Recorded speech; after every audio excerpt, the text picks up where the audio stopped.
Stella? Dad pleaded as he looked at his coworker over his glasses. She put up a hand. Don't, Russ. I don't want to hear it. Her voice quivered as if she were barely holding on. Dad's brows shot up, and the cup of coffee I'd brought to my lips hung in limbo for a moment as I studied the woman who'd worked with Dad for decades now. She was like a second mom to me, and for a woman on the eve of her wedding, she looked ready to come undone. In all my years of knowing Stella MacInerney, I'd only seen her like this 3 times. Each time was when she'd lost a husband. Stella had the unfortunate history of marrying men who dropped dead within a year of saying I do.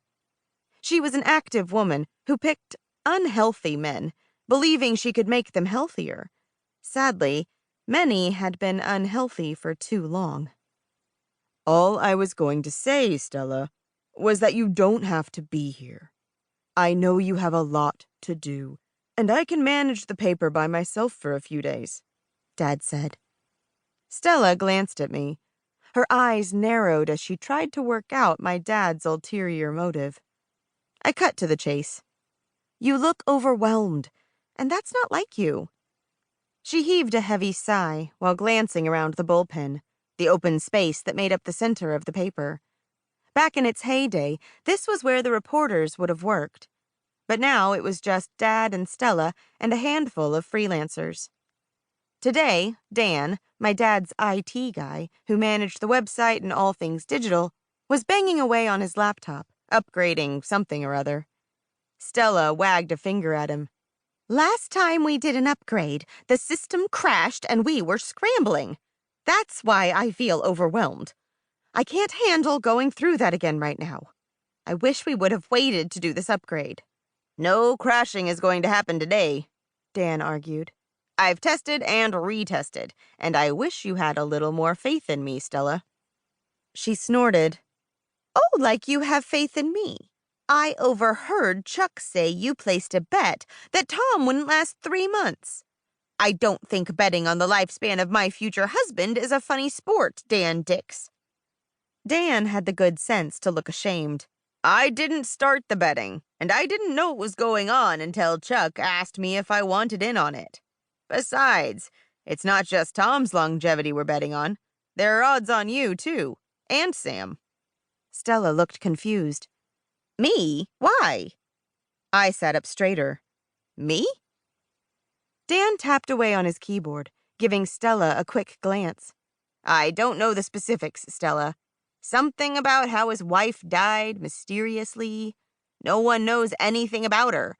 As much as people like Tom, they wonder if you're not the one who will be 86th this time. Stella gasped and clutched her hands to her chest. That's just awful. People are heinous. Dan continued to work. Like I said, I didn't start it. Just heard about it. Stella looked at me and Dad. I put up my hands in surrender. I didn't place a single bet, and I knew nothing about the bets on you. I was insanely curious about the bets on me, however. Dad did the same, hands up in denial. Me neither. So callous. He shook his head in disgust. Outside of this one event, Dad was known to put a few dollars on the latest town bet. Stella's upcoming nuptials were all anyone in town could talk about. And I was telling the truth, I hadn't placed a single bet. But Precious had. And I'd put in my 2 cents. I was giving Stella and her karma the benefit of the doubt, and believed this one would stick. I cleared my throat. So, Dan, what kind of bet is out there on me? He pecked away at the keyboard. Just if you and Leo will be each other's +1. That's a dumb bet, I said. Never mind that Precious and I had belabored this topic to death last night. Question was, did I want to be a +1? Stella shrugged. Well, it's really about whether you two will do something other than give each other smoldering looks from across the room. Dad snort-laughed and quickly covered his mouth and pretended to cough. I made a face that I hoped portrayed my disgust.